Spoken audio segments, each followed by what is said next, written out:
Which part of Bangalore are you based? Oh, we are live, I think. Hi, everyone, and a very good evening. Welcome to our latest LinkedIn Live, where we interview people leaders at some of the India's best companies to understand what makes them talent first. Over the last few weeks, we have spoken to Postman about their data-driven approach and then Kata Book about building resilient teams. Today's guest is really, really special to me. It's not just because they turned unicorn a week ago, but because they've built an incredible team that did it. The company operates in one of the India's newest and most competitive markets. And their most important differentiator has been their team, their culture, how they've structured all of this organization. This company that I'm talking about is Ather, and I'm really privileged to be speaking with Sunitha Lal about what is really happening under the hood at Ather. So thank you so much, Sunitha, for joining. A very quick introduction to Sunitha. Sunitha is CHRO at Ather. She has been building Ather for over 7 years, but she has over 25 years of experience building teams, building culture. She has been the architect of Ather's culture program, their talent initiatives. She also has been an author. I personally find all her LinkedIn posts on systems thinking, on culture, extremely refreshing and useful. So I thought there's no better person to talk on culture than Sunitha. So thank you so much, Sunitha, for taking out time today. Congratulations again on the latest round. And maybe let's start with a quick introduction about yourself to the audience before I have a few topics that I want to talk specifically about Ather and the culture code, but maybe a quick introduction, Sunitha. Hey, thank you, Abhishek. I appreciate you inviting me here. Only one small correction. I'm not the architect of building the culture. I do like taking the credit. It's so nice, but there is a lot of people before me and will be after me who will be working on ensuring that it stays as it is, and a lot of team members committed to ensuring that we intentionally build culture at Ather, and it doesn't happen um, just as a fluke. It is a lot of work to ensure it happens, and lot of people have to be committed to make it happen. True. Um, So I think the right way to say is probably not architect, but the person who's codifying the culture. And that's a conversation that you and I were having. I think a lot of times the culture is implicit, but as we start scaling the organization, someone has to come and codify, someone has to bring people together to say what that is, right? And you've been instrumental in that. So, no, very aligned with what you said. Sunita, I've always wanted to understand what makes a company like Ather work. As an outsider, I see this organization building incredible products that are loved by everyone, incredible brand as well. And I want to understand what goes under the hood. I was going through the briefing document that my team shared, and one of the words that they had used was rebels. I want to understand what is this character trait, what is the story behind it, what is the history, how does it work at scale? See, if you go back and look at where it all started, it we started as an organization trying to build EV vehicles, and it is not that then you're challenging a mainstream. Okay. You need to have people who are willing to think Hmm. um, out of the box and willing to challenge the status quo. Then True. naturally you should have the stake in you to rebel, saying that, okay, I will not take the path that is obviously taken by so many others, and I will try to see whether is there a other possibility, which requires you to have some amount of resilience, because anything new will have a resilience and willingness to peel the onion, just go back and say what's inside, and go back to the drawing board and trying to put in enormous amount of hard work.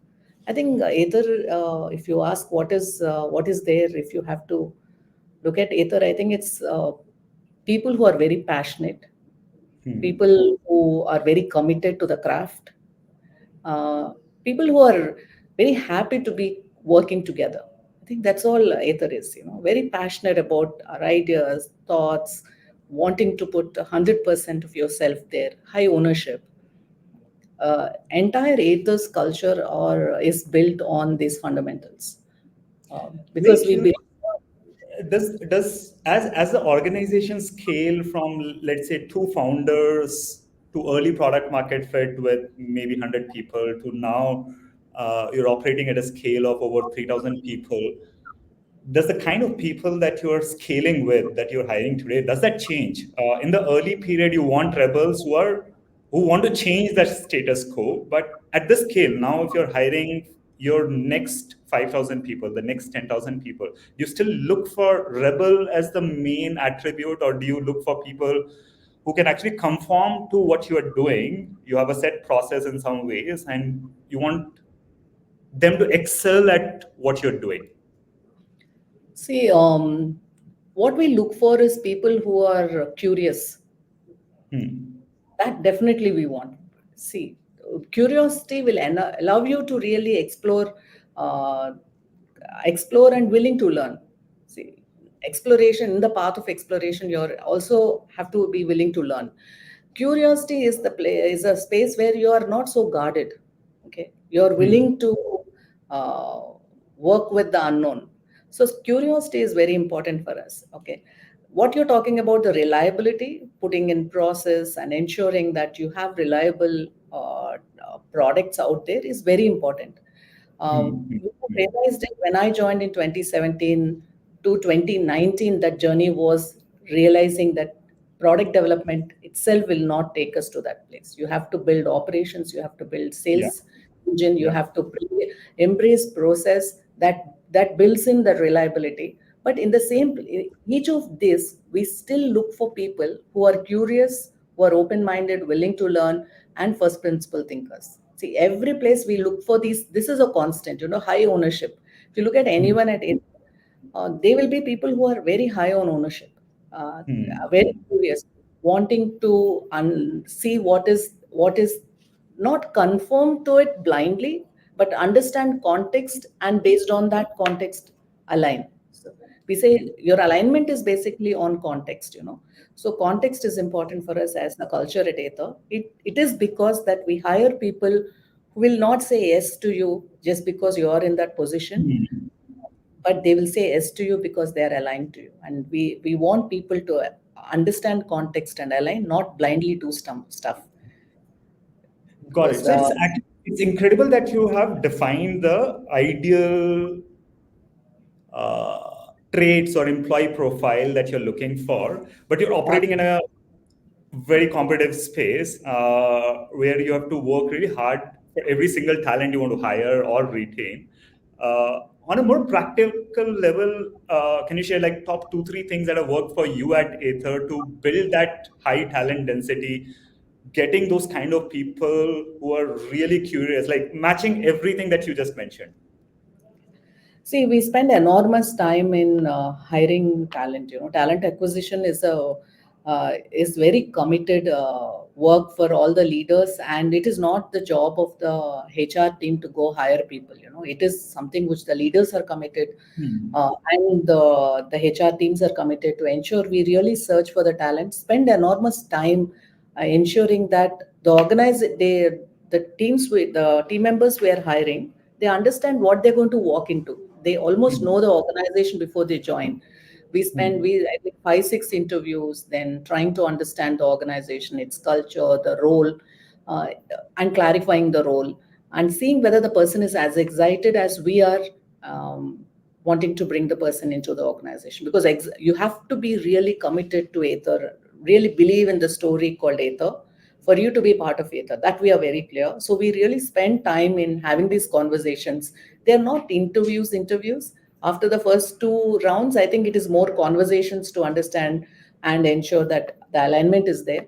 Then there is a lot of discussion with we do among the group of people who have met this candidate to see what each one's feedback is, to understand, so that when the person is finally joining the organization, there are certain things that we have to take care, because some things has emerged during this conversation.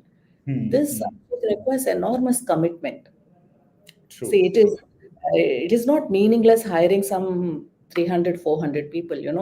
We actually almost calculate saying how many hours we spend in hiring talent. Most of our weekends, if there are senior positions, most of the weekends we meet them for long conversations, and all of that, so if you look at talent at Ather, if you're saying they're really good, it is because a lot of them have committed so much to make it happen. Yeah, I think the very first insight was the first sentence that you use, which is it's not uh, HR's job, it is everyone's job. I think that's where a lot of organizations falter, where they think it's a TA team's job to hire, it's a HR's job to hire, and I think I personally have experienced that, and a big believer, which is hiring is everyone's job. The talent acquisition team is enabling you to build a great Yes. team, but it is eventually leader or manager's job to figure out who is the best talent, attract that talent, and make that talent work. And I think for us, the commitment both Tarun and Swapnil they show towards bringing this talent in is amazing. They are the first ones who will give you the time slot and say that okay, this is important. They are very committed to that because they know that bringing the right talent is the starting point in that journey. Of any building culture or anything. So it is And an that incredible journey. resonates with your leadership as well. Everyone is then Yeah. prioritizing Like talent when you building. know both the founders are committed this much, then it is actually it just you're going to, and the most of them who have joined us have gone through that experience. They have gone through the 7 8 connects and meetings and all of that, so they know that this is the commitment the organization putting out there for them. So when they come inside, they also are committed that much. And also, can you hire someone? That's what a question we ask. Can you hire someone better than you? It's Yeah. always someone better than you, someone who's much more. So we always look for the best, and the best is in terms of we saying that this is paying it forward for the organization, saying that we bring that sort of a talent in.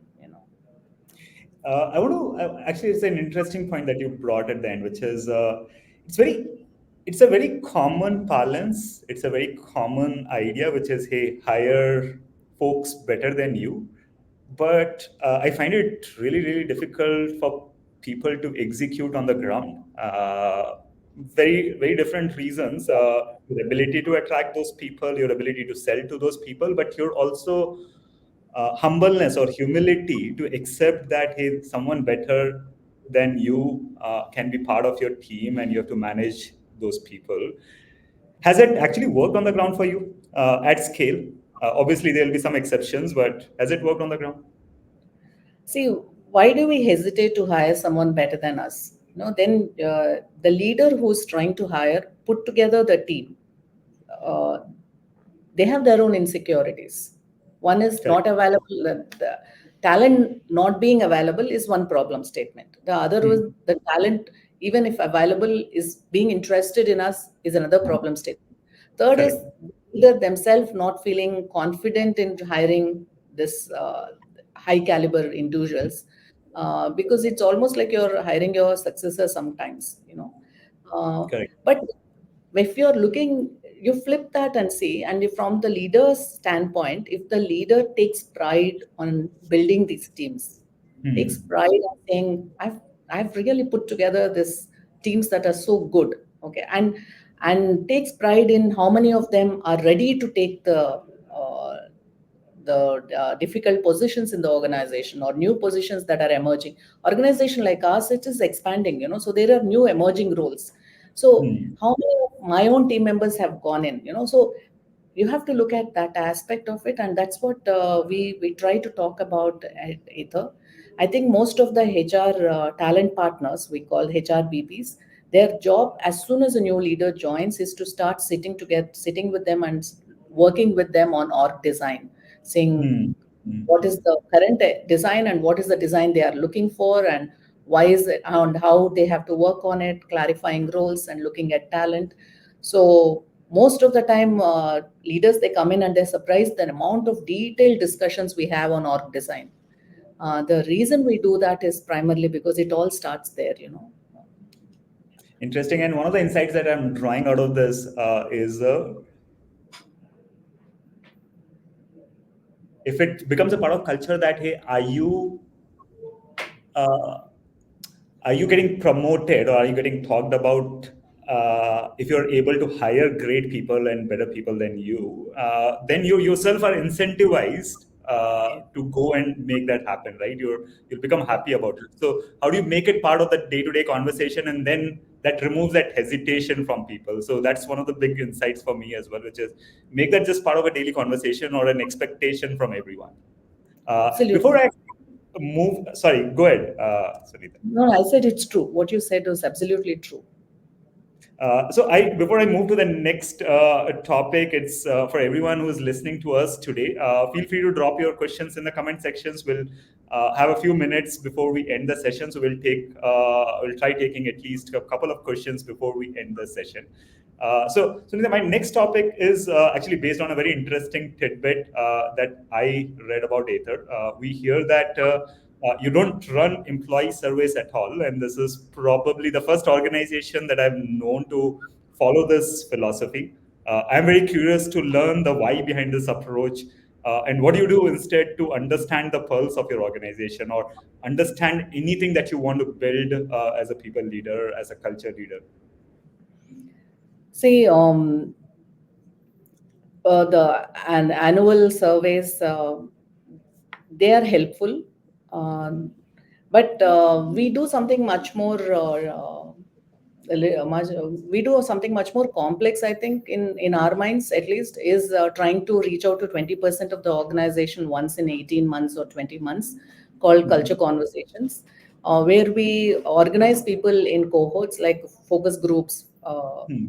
not have and meeting the first 50 members of the organization who joined us, and or meeting the new set of people who have joined us, and look at diversity groups, and then trying to mixed focus groups, from different operations, people coming from operations, sales, like that. Try to reach out to these people and spend around 90 minutes with those groups, trying to understand how are they experiencing Ather, how are they experiencing the collective leadership at Ather. It's no names taken and all, but understanding whether as leadership have we, how are we how are we experienced by the larger community, and also do they really sense think as a species, which is our task collective, our culture collective task, think as a species, are they experiencing that in our day-to-day running of the organization, the way we make decisions, do they? So it's a very intense conversations, all the verbatim is recorded, and then we do thematic analysis, and also try to understand what is the mood of the organization, Hmm. and also these verbatims. And we strongly believe that if 20% of the organization is saying this, it is in the group, larger group out there. True. um, it is not that I'm happy or not happy, there is different levels of discomfort that exist in relation to the organization.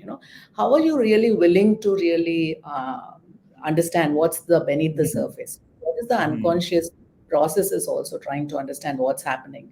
um, uh, One strongly what we believe is like, there is always going to be an underbelly, and only if you're willing to flip and look at it and say, and then you come up with your action plans. Then we have a workshop, 2-day workshop with the leadership team, trying to say this is the feedback collected.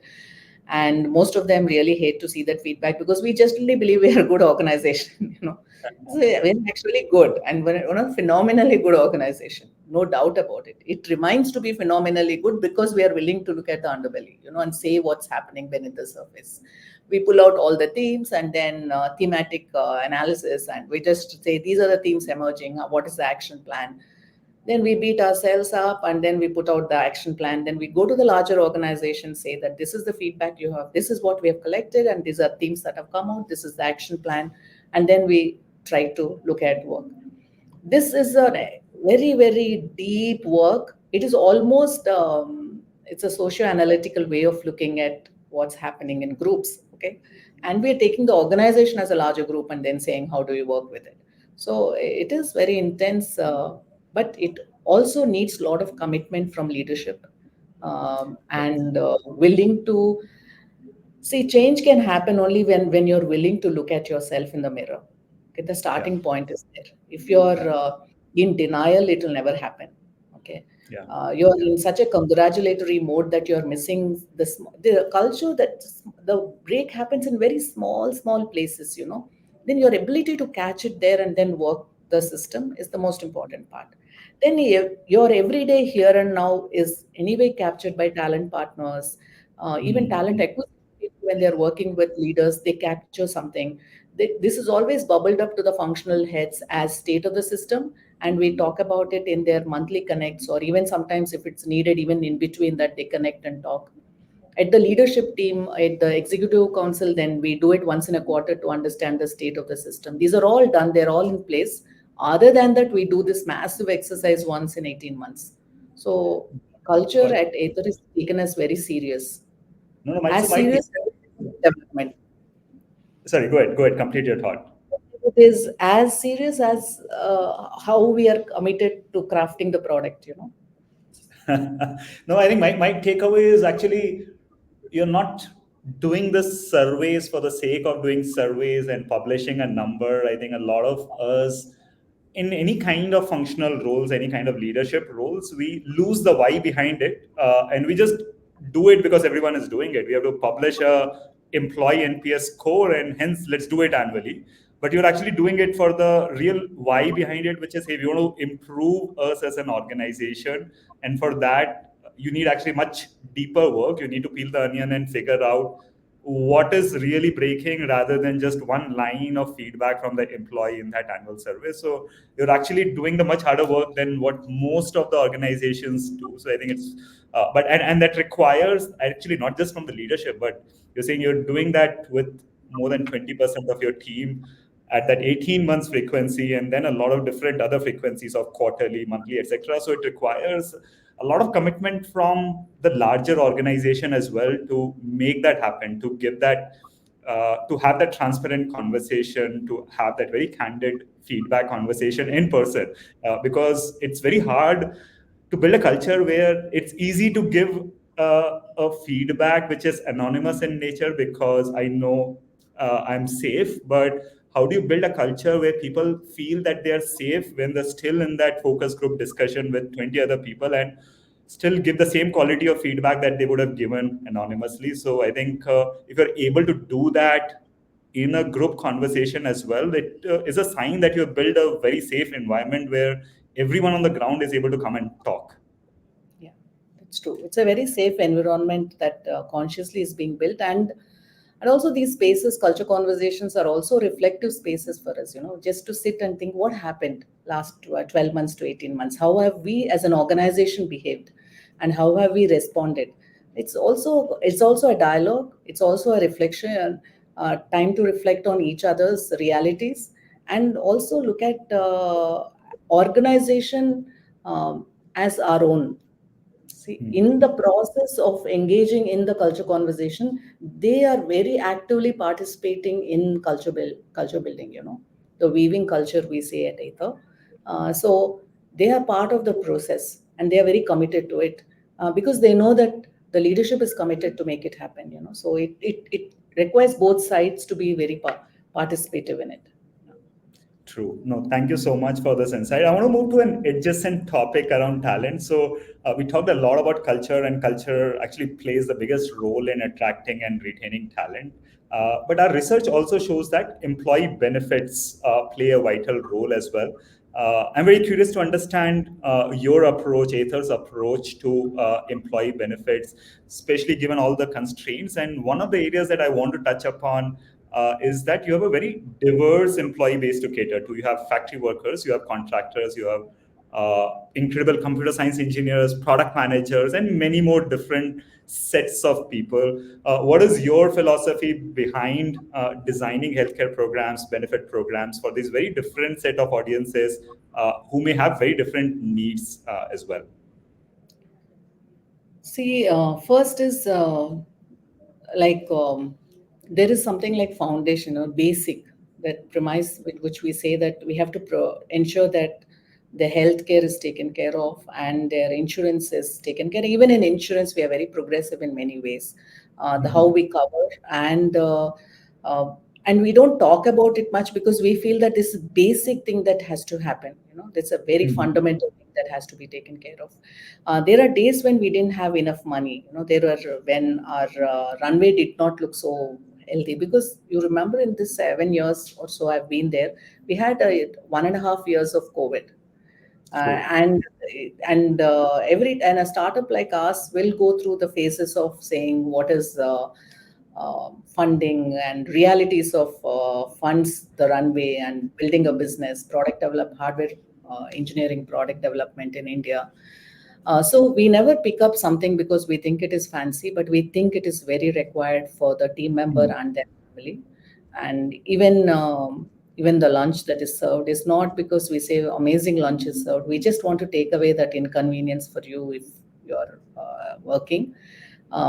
Like that, every small thing is looked at from an aspect of saying that people are taken care of and some inconvenience are remote and they don't have to worry about it. But we like everything at Ather, we always think we can do much better than this. We keep talking about it. Um, like for example, even in learning assistant program we have at Ather, it's a benefit because if you're interested in advancing your learning, there is the organization provides you that sort of a funds where you will be able Mm. to qualify them. There is a lot of things that we pick up and work on. All of these things are from central driven from saying, if we pick up something, will we be able to afford it? Not at the first time when we get funds, then we all jump around and pick up something. And is it sustainable for us to take it forward? Second, if it is required for the team members, then we say we'll cut out something else from somewhere and we'll fund this. So how do you uh, fund some of these important things around learning, leadership development, around some direct benefits that are there? All of this is very thoughtful, debated, and because we don't have deep pockets, okay, but at the same time we don't want to compromise, that we Mm. are very clear. Then how do we then work with it? And we don't look at these things as something that we talk about, like the way we talk about culture, saying very proudly we talk about it. We don't talk about it because we feel that we can do much more. One day we will be able to do much more, but even then it will always be in relation to what is needed and how it is always. We always think this, whatever benefits that are given has to be something thought through, given in the context of saying thank you for team members. Got it. So the takeaway is uh, don't rush into a decision. Look at one, how useful it is for the team members, and more holistically. And number two, can we actually afford it for the next 10 years, for the next 50 years, as we scale the organization? Today, we may be a 100 people organization, but uh, we will at some point in time become a 10,000 people organization or more. And can I sustain the same kind of benefits that I'm giving at that scale? And I think that's where a lot of time leaders don't think it through, and they will do something which they can't actually scale and sustain. So I think those are One takeaways that example I have to tell you is during COVID time, there are a lot of organizations that gave a lot of benefits of setting up your own home office. We never had Mhm. that sort of money at that time. We were actually in the space where we're looking for funds. We're trying to raise funds. Then we looked at ourselves and said we can't afford it. Yeah, But the same organization looked at, we went all out when vaccine was coming out to ensure that our team members and their families had a vaccine. Okay, nice. we spent where it is required, but where we said that people can manage, because chairs were all there in the office. We said, please go. If you want chairs, please pick it up. That's a maximum we could afford. But that's the reality. But the same organization went all out trying to procure vaccines and ensure that team members and their families are able to have the vaccine. Today Yeah, it might not look like great thing, but at that time, it was like 2020. If any of you can imagine, it was really tough. Even getting those vaccines were tough. correct, We correct, correct. we paid premium to ensure that those were all available for our team members.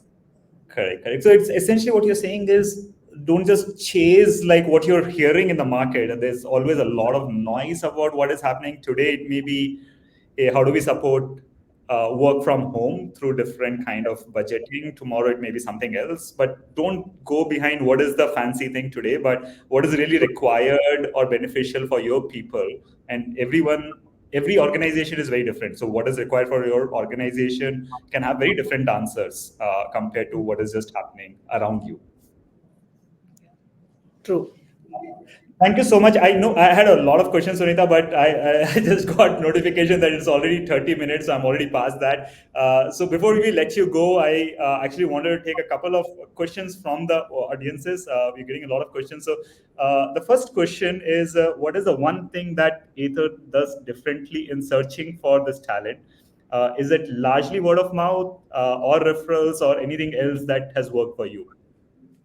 For us, word of mouth and referrals works very well because of two things. When the people who are referring, they already know what Ather is looking for, what type of people. More than the skill set, we're talking about what type of resources that we will be really, really happy with, you know. So they refer in context of that. Hmm. Referrals is, and they are very happy with Ather. So referral always works for us.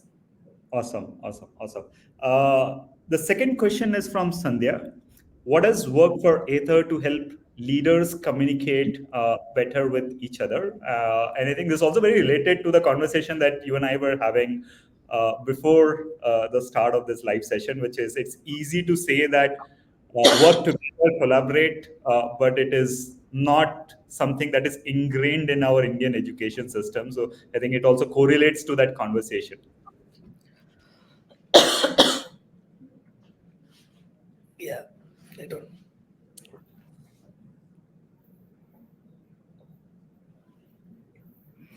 Yeah, we have a very strong communication framework where I don't know how I lost my voice. You want to have some more water, Sunita? It's okay. Take some time. I think it does.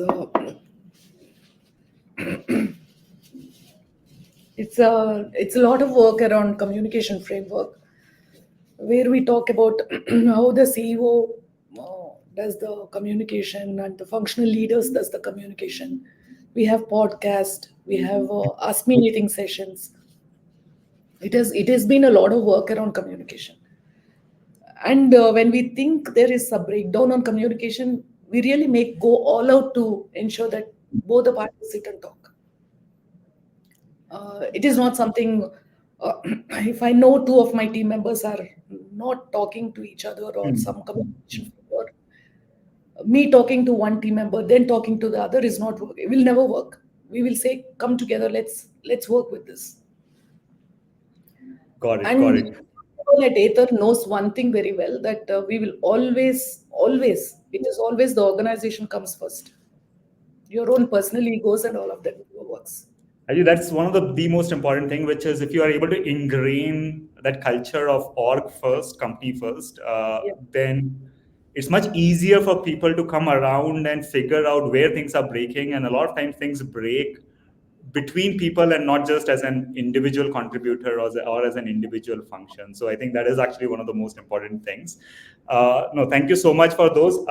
One thing that before we let you go, one thing that we do with all our CHROs is to tell to all our listeners why Ather is the best place for them to work at. So think of this as your 60-second pitch to anyone who's thinking about joining Ather. Why should they join Ather? It's an organization that is very committed to its craft and very honest. I think it's one of the amazing organizations that is very committed not only in product development but also culture. And we do it with the honesty that is required in the space that we are. So Awesome, awesome. Thank you so much, Sunita. Again, it's been an incredible conversation. I learned a lot personally, a lot of takeaways from for me personally, and hopefully our listeners as well. So thank you so much. And folks who are still watching, we'll be back in a few weeks. We'll be speaking with Purnima, who is the CHRO at 5. So I'll see you all very, very soon, and have a great evening. And thank you again so much, Sunita. thank you, Abhishek. See you.